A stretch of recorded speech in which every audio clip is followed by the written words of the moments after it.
listener production. Hi, Natarsha Belling with you and welcome to the afternoon edition of The Briefing.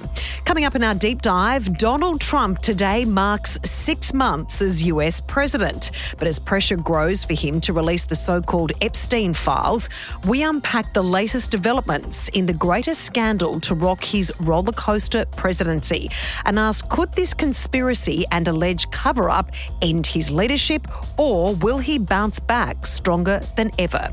All the details coming up.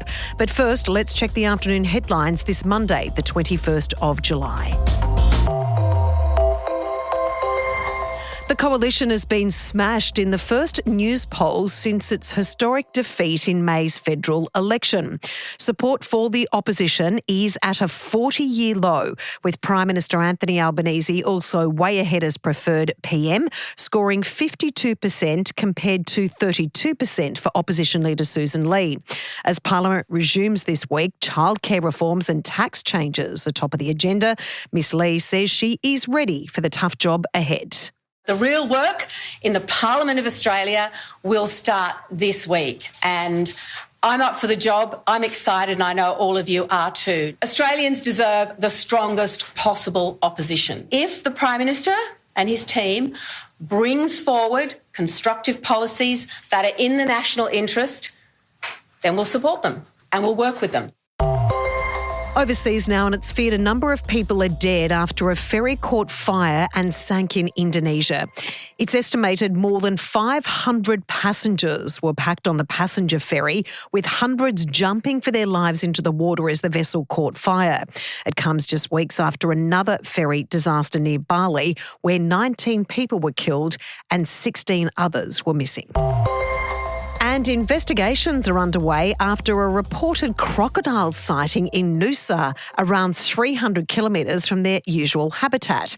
The 3.5-metre crocodile was spotted by fishermen James Graham and Kai Tapley.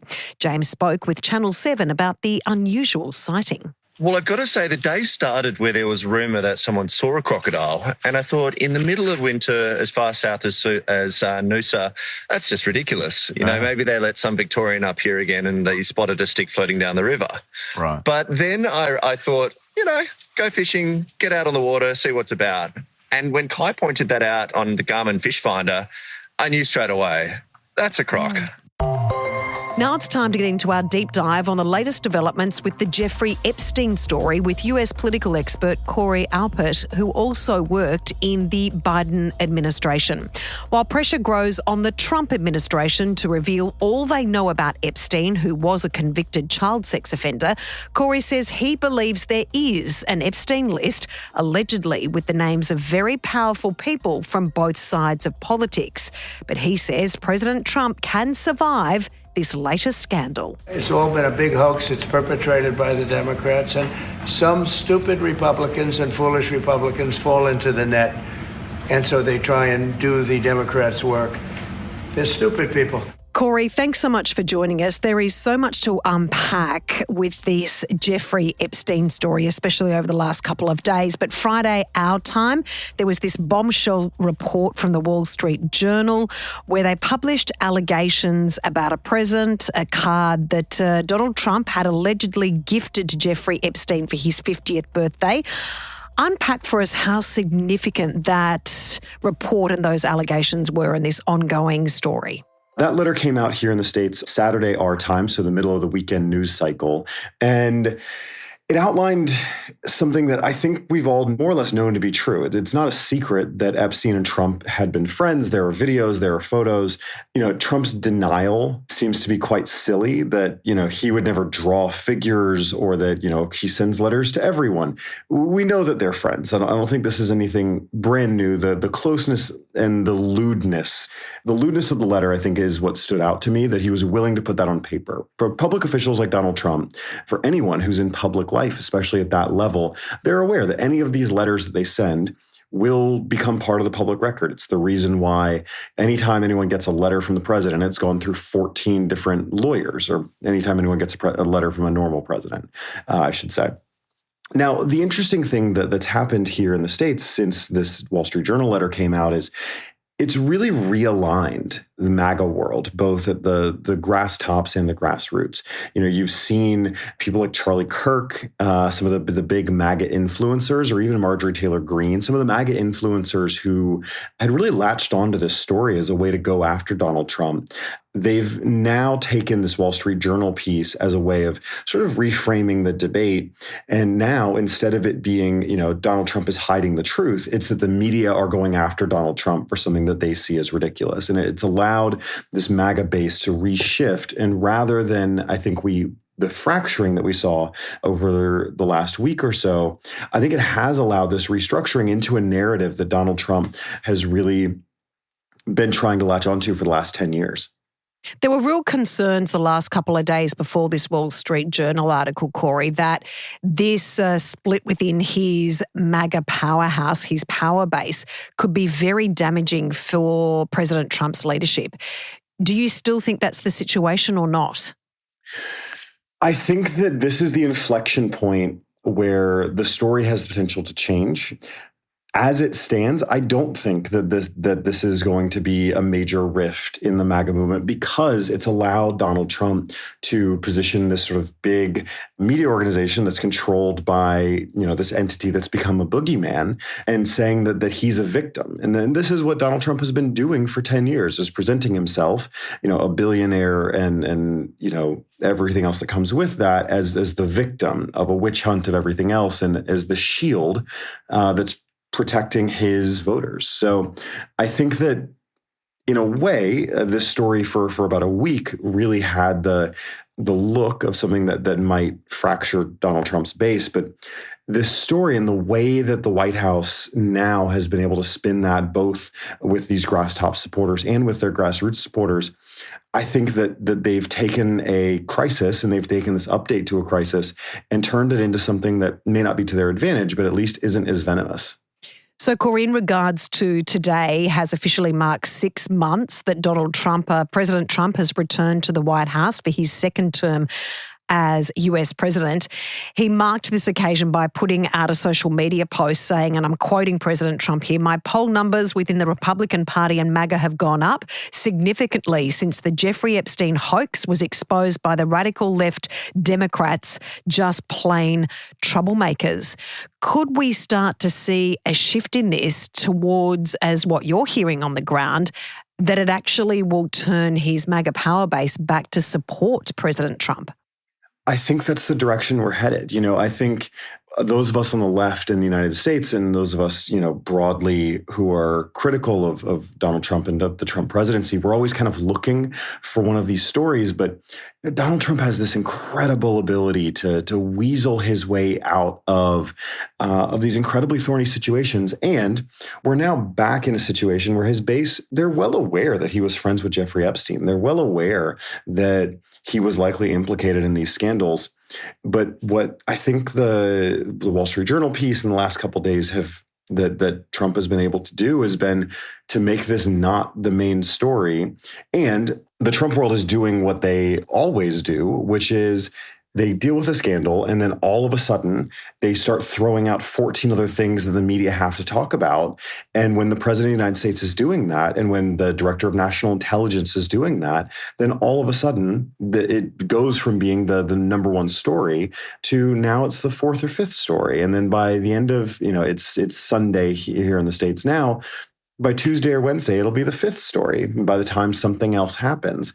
And in the Trump, in the modern era of Trump, when the news cycles move this fast, it's tough for anything to take hold. I'm amazed it took hold as long as it did. But it seems that the things have really shifted there. Now, he's come out and said there's now growing speculation because, as we know, if there is a Jeffrey Epstein list, it's not just powerful Republicans, but there's allegations, I say again, of powerful Democrats on the Jeffrey Epstein list. I'll ask you firstly, do you think there is a Jeffrey Epstein list? I do. I find it hard to believe that someone who kept all of those close associates and had as many business dealings that the public is aware of would not have a list, whether for actual business bookkeeping or whether for blackmail. I hope that one day we'll come to see what that list looks like.